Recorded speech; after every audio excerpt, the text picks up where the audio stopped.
Greenland has just delivered a seismic message to the world. A message that is reverberating far beyond its icy shores and rugged mountains. In a move that has stunned diplomats and analysts alike, this remote Arctic nation has made a decision that could alter the course of its history and the balance of power in the far north.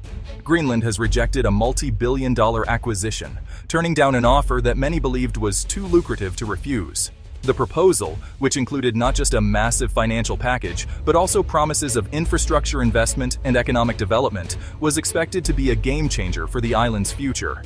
The offer came from none other than the United States, a global superpower with a long-standing interest in the Arctic. Alongside the acquisition, the U.S. proposed a sweeping partnership, hoping to secure a strategic foothold in the region as climate change opens new shipping routes and resource opportunities. This decision, announced from Nuuk just before Christmas 2025, marks a turning point in Arctic diplomacy. The timing was symbolic. Just as the world prepared for the holidays, Greenland signaled a new era of self-determination and independence. Instead of aligning with its powerful southern neighbor, Greenland is deepening ties with Canada and the European Union. These new partnerships are built on mutual respect, shared interests, and a vision for sustainable development that puts Greenlandic voices at the center. Prime Minister Mudaburup Egede confirmed the decision after extensive consultation with the people. Town hall meetings were held across the island, and the government listened closely to the hopes and concerns of ordinary Greenlanders before making this historic choice. The American offer, packed with financial incentives and security guarantees, was expected to be a done deal. Many outside observers assumed that Greenland, with its small population and limited resources, would be unable to resist such a tempting package. But Greenland saw the risk of losing autonomy and having its future dictated by foreign interests. The people and their leaders recognized that true prosperity cannot come at the cost of sovereignty, culture, and the right to chart their own destiny. Their rejection is a lesson in the limits of checkbook diplomacy and a reminder that national pride cannot always be bought. Across the island, citizens rallied around the idea that Greenland's land, resources, and future are not for sale to the highest bidder. This is more than a headline. It's a fundamental shift in how small nations can navigate superpower politics. Greenland's bold stance is being watched closely by other countries facing similar pressures, and it may inspire a new wave of assertiveness among smaller states worldwide. Greenland, with just over 56,000 people, has asserted its agency on the world stage. Its citizens, from elders in remote villages to youth in the capital, have shown that even the smallest nations can make decisions that echo across continents. The government in Nuuk chose collaboration over subordination, partnership over patronage. By seeking alliances that respect Greenland's unique identity and aspirations, they are building a future that is both prosperous and independent.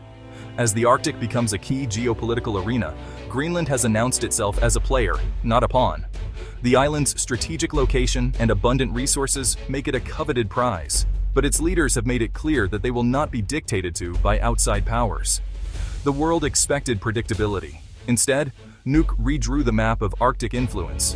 This unexpected move has forced global powers to rethink their strategies and acknowledge Greenland's growing influence in the region. This bold move will echo for decades, reshaping the balance of power at the top of the world. Greenland's decision is not just about today, it's about the generations to come and the message that their future will be shaped by their own hands. Greenland's message is clear. Its future will be defined on its own terms. In standing firm, this Arctic nation has shown the world that true strength lies in unity, vision, and the courage to say no when it matters most. The American proposal was staggering. Tens of billions in cash, promises of modern infrastructure, and the creation of thousands of new jobs. On paper, it looked like a golden ticket to prosperity. New roads, hospitals, and schools were all part of the package, and the influx of money could have transformed Greenland's economy almost overnight. For a small nation with limited resources, the offer seemed almost too good to refuse. But beneath the surface, many in Greenland saw the deal differently. To them, it felt less like a partnership and more like a buyout, a transaction where their homeland was the product. The proposal focused on what America could provide for Greenland, not on what Greenlanders and Americans could achieve together as equals. This one-sided approach sparked skepticism and unease across the island. Fierce public debate erupted, revealing deep and complex concerns. Elders, who had lived through decades of change, were especially vocal. They wanted to preserve their way of life, their language, and their traditions, values passed down through generations. For them, no amount of money could replace the cultural heritage that defined Greenland's identity.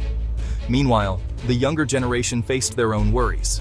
Many feared that accepting such a massive foreign investment would make Greenland economically dependent on the United States, undermining their dreams of true independence. Memories of past U.S. military presence lingered, fueling suspicion about American intentions.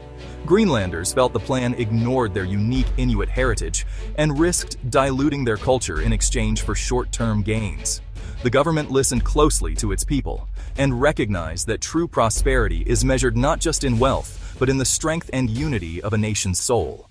The deal was tempting, but the cost to sovereignty and self-respect was simply too high.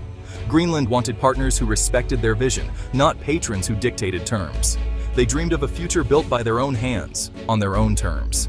In the end, America's billions couldn't buy what Greenland valued most: self-determination, cultural pride, and the right to shape their own destiny. At the heart of Greenland's decision is sovereignty. Decades of progress towards self-governance have fueled a desire to control their own destiny. The American proposal threatened to swap one form of foreign influence for another. Prime Minister Egede made it clear: any agreement must respect Greenland's right to decide its own future. Deep entanglement with a superpower risked losing agency over foreign policy, resources, and the environment. Greenlanders want sustainable development, with benefits flowing back to their communities, not foreign corporations. The decision was a powerful assertion of national maturity. By turning down the U.S., Greenland declared its autonomy is not for sale. The message: Greenland will engage the world as a sovereign nation, guided by its people's will. Sovereignty is the bedrock of Greenland's future. The United States approached Greenland with a straightforward, transactional offer, essentially a deal based on money and security in exchange for political alignment and access to Greenland's valuable resources. The U.S. proposal was clear: financial incentives and promises of military protection, all designed to secure American interests in the Arctic. This approach was rooted in pragmatism, focusing on immediate gains and strategic advantage.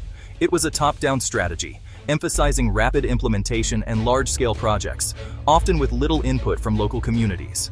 The priority was speed and scale, not necessarily the integration of Greenlandic voices or long-term local benefits. Decisions were made in boardrooms and government offices, far removed from the daily realities of Greenlandic life. In contrast, Canada and the European Union offered a fundamentally different vision: a partnership built on co-development, mutual respect, and shared decision-making. Their approach was collaborative, inviting Greenlandic leaders to the table as equals, not subordinates. Their plans centered on investing in Greenland's future through education, vocational training, and the empowerment of local entrepreneurs. By focusing on skills development and supporting small businesses, they aimed to nurture homegrown talent and foster economic independence. The ultimate goal was to help Greenland build a sustainable, resilient economy from the ground up, one that could thrive independently, harnessing local resources in a way that benefits Greenlanders first. The Canada-EU proposal also included significant funding for cultural preservation and support for traditional livelihoods, such as Inuit crafts, reindeer herding, and the passing down of ancestral knowledge. This was about more than economics. It was about protecting Greenland's unique identity. Canada brought its own Arctic experience to the table, offering practical knowledge and solidarity, while the EU opened access to its vast single market, creating new opportunities for Greenlandic exports and trade partnerships. This holistic, inclusive approach resonated deeply with Greenlanders, many of whom were wary of cultural erosion and the loss of self-determination that can come with purely transactional deals. In the end, Greenland chose the path of transformation over mere transaction, a roadmap for empowerment, self-reliance, and sustainable progress, rather than dependency on outside powers. The decision was about becoming a respected partner on the world stage, not simply a client or a resource to be exploited. Greenland asserted its agency and vision for the future. The Canada-EU plan promised stability, sustainability, and true alignment with Greenland's values. In choosing partnership, Greenland charted a new course, one defined by dignity, collaboration, and hope for generations to come. Satsang. The Greenland-Canada-EU partnership is designed for sustainable, holistic growth. Economic diversification is central, investing in fisheries, ecotourism, and scientific research.